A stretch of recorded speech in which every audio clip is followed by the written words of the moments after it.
میں اس کو اسی طرح پڑھ دیتا ہوں کہ I am 46 plus and have continuous bleeding for more than a month, 15 days of spotting and 15 days heavy periods, and then again 15 days of spotting. So heavy periods 15 days, spotting 15 days, uske pre and post jo hoti hai.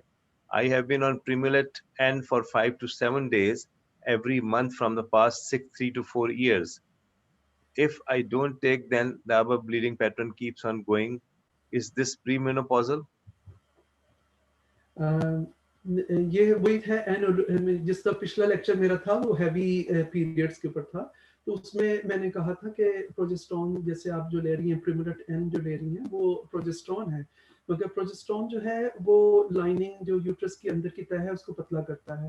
تو وہ ویسے تو فائدہ مند ہے, مگر آپ please ایک تو اپنی ڈی این سی کرائیں, کیونکہ اس عمر میں اگر کسی کو لمبے پیریڈز ہو رہے ہیں تو آپ کو اس کی فنکشنل کاز جو ہے جیسے کوئی پالپس تو نہیں ہے یا خدا نخواستہ کوئی انڈومیٹریل کینسر یا ہائپرپلیزیا تو نہیں ہے, تو وہ ضرور کرائیں. یہ بہت لمبا تو عرصے کے لیے پروجسٹرون ٹیبلٹس جو ہیں, کیونکہ میں نے آپ کو پچھلے لیکچر میں کہا تھا کہ اس کا افیکٹ جو ہے میل ہارمون کی طرح ہوتا ہے, تو اس کی وجہ سے کافی زیادہ جو ہے وہ سائڈ افیکٹس اس کے ہو جاتے ہیں.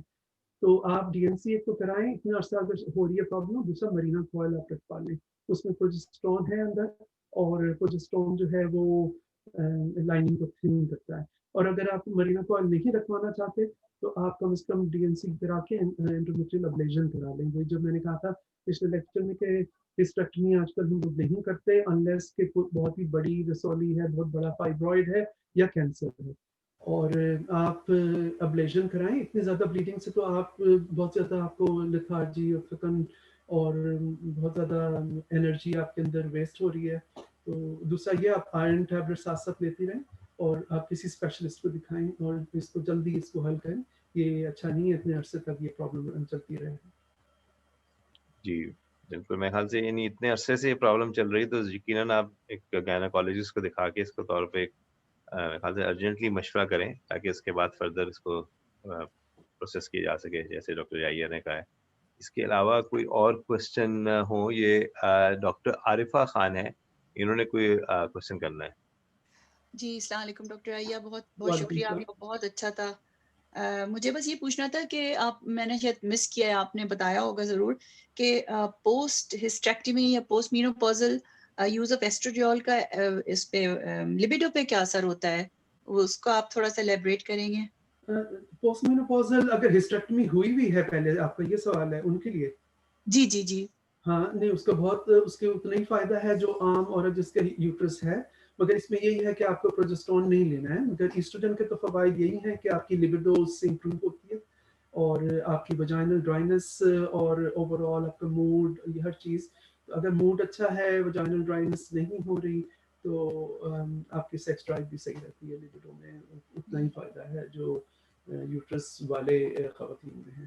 مگر کئی خواتین کو بیچ میں اگر گیپ آ گیا ہے, وجائنل ڈرائنس پھر بھی ہو رہی ہے, تو کچھ عرصے تک ایسٹروجن کی جیل آتا ہے اوویسٹن کے نام سے یہاں پہ یو کے میں, اور یا اس کی پیسریز آتی ہیں ویجیفیم کے نام سے, تو کچھ عرصے 2 مہینے 3 مہینے وجائنل پیسریز بھی ساتھ میں یوز کر سکتی ہیں ایسٹروجن کی ایچ آر ٹی کے ساتھ. شکریہ بہت بہت, جزاک اللہ. اس کے علاوہ کوئی کوشچنز کسی کے ذہن میں ہوں؟ اگر میں صحیح سمجھا ہوں ڈاکٹر یحییٰ, اپنی کلیریفیکیشن کے لیے کہ آپ نے جو سجیسٹ کیا تھا کہ بٹوین 50 to 60 جو ہے وہ H R T is fine, is more advisable, لیکن after 60 years it is taken with a little bit more caution. Is it right? نہ نہیں تو اچھا ہے 60 کے بعد, 58 59 کے بعد جو ہے آہستہ آہستہ اس کو کم کر دیں اور ختم کر دیں, کیونکہ 60 کے بعد کی زیادہ تر ریسرچز جو میں نے بتائی ہیں, جو ابھی بھی کئی ریسرچ ہو رہی ہے. ایک ریسرچ ابھی ہو رہی ہے جس کا نام ہے روٹ اسٹڈی, ایک ہو رہی ہے اب آج کل, اس کا وہ ہے ریلاکسیفن اور پھر ٹیموکسیفن ریلیٹڈ کچھ ہے اس کا, اور ایک اور ہے اسٹار اسٹڈی بھی چل رہی ہے, ابھی 4 سال سے چل رہی ہے, مگر اس کی کوئی رزلٹ پبلش نہیں ہوئے. تو یہ ساری اسٹڈیز جو ہیں وہ 60 سال سے اوپر خواتین کے لیے ہوئی ہے. تو کوئی ریسرچ ان ینگ ویمن جو ہیں, میں 50 سے 60 کو پھر بھی ینگ ہی کہوں گا, ان کو میں بوڑھا یا مڈل ایج ابھی نہیں کہوں گا, تو اس میں ابھی لیتے رہیں, وہ لے سکتی ہیں, مگر یہی کہ اس میں کیئرفلی لیں, یہ اس 50 سے 60 کے ایج میں کیئرفلی لیں. بریسٹ اور کلاٹس جو ہے نا ان کو آپ دیکھتے رہیں, بیچ میں کوئی بھی لیگ میں ٹانگ میں سویلنگ ہو گئی ہے یا بروزنگ ہو رہی ہے تو ضرور جی پی کو جا کے دکھائیں, اور اگر بریسٹ میں کوئی لمپ فیل ہو رہا ہے تو وہ ضرور دیکھیں. اور ہر 2 سال بعد میموگرام, آپ ویسے بھی اگر ایچ آر ٹی پہ نہیں بھی ہیں تو 50 سال کے بعد بریسٹ کینسر کے رسک زیادہ ہے. تو یہاں جیسے اسکریننگ پروگرامس 2 ہی ہیں نا عورتوں کے لیے یہاں پہ یو کے میں, آئرلینڈ میں, کہ ایک تو سروائکل کینسر اسکریننگ ہے اور بریسٹ کینسر اسکریننگ ہے. یہ دونوں اسکریننگ پروگرامس خالی دیکھیں, اور کسی کینسر کے لیے عورتوں کے لیے اسکریننگ پروگرام نہیں ہے. وہ یہی ہے کہ یہ دونوں کینسرز فیملیل ایز سچ نہیں ہے. بریسٹ کینسر کا تھوڑا فیملیل افیکٹ بھی ہے, مگر جن کو فیملی ہسٹری نہیں بھی ہے ان کو بھی بریسٹ کینسر ہو جاتا ہے. دوسرا یہ کہ جب یہ اس کی تشخیص ہوتی ہے, ڈائگنوسس ہوتی ہے, تو بہت لیٹ ہو چکا ہوتا ہے. تو یہی ہے کہ اس کو پہلے ارلی ڈائگنوسس سے آپ کی جان بچ سکتی ہے, اس کی ایل افیکٹس ختم ہو سکتے ہیں. تو بریسٹ اسکریننگ جو ہے وہ ضرور کرتے رہیں. ینگ عورتیں بھی جو اگر سن رہی ہیں تو ہر پیریڈ ختم ہونے کے بعد جو مینوپازل نہیں ہے وہ بھی اپنے بریسٹ چیکس ضرور کرتے رہیں. ہر پیریڈ جیسے ختم ہو اس کے بعد ضرور, آپ انٹرنیٹ پہ سارا دیا ہوا ہے کیسے آپ نے بریسٹ چیک کرنا ہے, کیونکہ بریسٹ کینسر جو ہے ارلی, اس کے کوئی سمٹمس نہیں ہوتے جب تک کہ یہ بہت ایڈوانس ڈیزیز نہ ہو. اور سروائکل کینسر کا بھی یہ آپ سمیئر کراتے رہیں ایوری 3 ایئرس پیپ سمیئر جو ہے, تو کیونکہ کوئی سمٹمس نہیں ہوتا unless it's a very advance disease. بہت یوزفل بات بتائی آپ نے, خاص طور پہ پوسٹ مینوپازل خواتین کے لیے ہر 2 سال بعد میموگرافی کرنا. جی یہ تو اسکریننگ ہے, یہ تو آپ یو کے میں بھی جو ہے وہ ہر عورت کو این ایچ ایس والے خود نوٹ بھیجتے ہیں اس کے لیے, جیسے سمیئر کے لیے نوٹ بھیجتے ہیں. نہیں, میں پاکستان کے پوائنٹ آف ویو سے کہہ رہا ہوں کہ جو لوگ افورڈ کر سکتے ہیں اور جن کے اندر یعنی اویئرنیس ہے, وہ ضرور اویئرنیس ہے تو وہ ضرور اس چیز کو یوز کریں. کیونکہ بہت دفعہ سننے میں آتا ہے کہ مختلف لوگوں نے بتایا کہ ان کو چھاتی کا کینسر ہو گیا, یا کسی کی والدہ کو یا کسی کی بڑی بہن کو, تو وہ اس اسٹیج پہ آ گیا کہ پھر وہ یعنی ٹریٹ نہیں ہو سکتا وہ. تو اگر اس کو پریونٹ کیا جا سکے یا پریونٹ نہ بھی کیا سکے, ایٹ لیسٹ ڈائگنوز ارلی ہو جائے تو اس کو پک کیا جا سکتا ہے. یہ کوئی کمنٹ ہے, ایک سیکنڈ میں آپ کو یہ I'm 44 and doing job and daily work out and swimming as well, but still overweight. Period is less over 8 weeks is cause of low periods. You suggest me any medicine, please, or any other thing? She is overweight and period is less over 8 weeks. یہ over weight خواتین میں, یہ جیسے پچھلے lecture میں نے کہا تھا, ان کو اینوولیٹری سائیکلز ہو رہے ہیں یا پولیسسٹک اوویرین سنڈروم ہے, تو ان کو وزن تو کم کرنا ہے. اور وزن کم کرنے کے لیے جیسے میں نے ابھی آخری سلائڈز میں کہا کہ کوئی راکٹ سائنس نہیں ہے, اپنی کیلوریز آپ دیکھیں, اور جو بھی آپ ایکسرسائز کر رہی ہیں آپ اس میں ایکسرسائز میں یہ دیکھیں کہ آپ کتنی کیلوریز برن کر رہی ہیں, اور جو آپ کھا پی رہی ہیں اس کو آپ دیکھیں کہ آپ کیا کھا رہی ہیں. آج کل ایک ٹی وی پہ ڈرامہ میں دیکھ رہا ہوں, کامیڈی, ایسے ہی شام میں کچھ نہیں ہوتا, وہ اس میں ایک بہت موٹی عورت ہے تو وہ کہتی ہے کہ میری تو جسم میں خالی سوجن ہے, کوئی چربی نہیں ہے, میں تو کچھ بھی کھاتی ہوں ہوا بھر جاتی ہے میرے جسم میں. تو یہ میں نے دیکھا کہ یہ ہمارے یہاں کافی لوگ یہ کہتے ہیں ہم تو کچھ کھاتے ہی نہیں ہیں, بس ہوا بھر گئی ہے, مجھے تو جسم میں سوجن ہے, وزن نہیں ہے میرا. تو آپ پلیز اس کو دیکھیں, اس کو سیریسلی لیں. اگر وزن کسی کا زیادہ ہے تو آپ پلیز, کیونکہ آپ تو ابھی ینگ ہیں, 44 آپ کی ایج ہے, تو اگر اس عمر میں آپ کا وزن اتنا ہے تو آگے چل کے تو آپ بالکل ہی بیٹھ جائیں گے. تو آپ کی جب تک انسان دیکھیں زندہ ہے, اللہ میاں چلتے پھرتے ہی رکھے, بیڈ ریڈن یا بالکل بستر سے نہ لگے, بیٹھ کے نماز پڑھنا نہ شروع کر دے. میں نے دیکھا ہے ہمارے یہاں میری کتنی کزنز, میری بہن بڑی جو ہیں 50 سال کے بعد سے بیٹھ کے نماز پڑھتی ہیں. میں ان کو کہتا ہوں کیا ہے, مجھے یہ ہے پرابلم ہے, وہ پرابلم ہے, بس وہ میری بھابھی ابھی تو 50 کی بھی نہیں ہوئی, وہ بھی بیٹھ کے نماز پڑھتی ہے. پلیز اپنی جو ایکسرسائز رکھیں, اور وزن جو ہے, ڈائٹ کھائے پیے بغیر کوئی موٹا نہیں ہوتا کوئی. اور شروع میں وزن کم کرنا مشکل ہوتا ہے, مگر آپ اپنی کیلوریز دیکھیں, کیا کھا رہے ہیں کیا نہیں کھا رہے. اور آج کل تو بہت آسانی ہے, ہر چیز کی کیلوریز آپ کیلکولیٹڈ انٹرنیٹ پہ دیکھ سکتے ہیں. یہ ایک آخری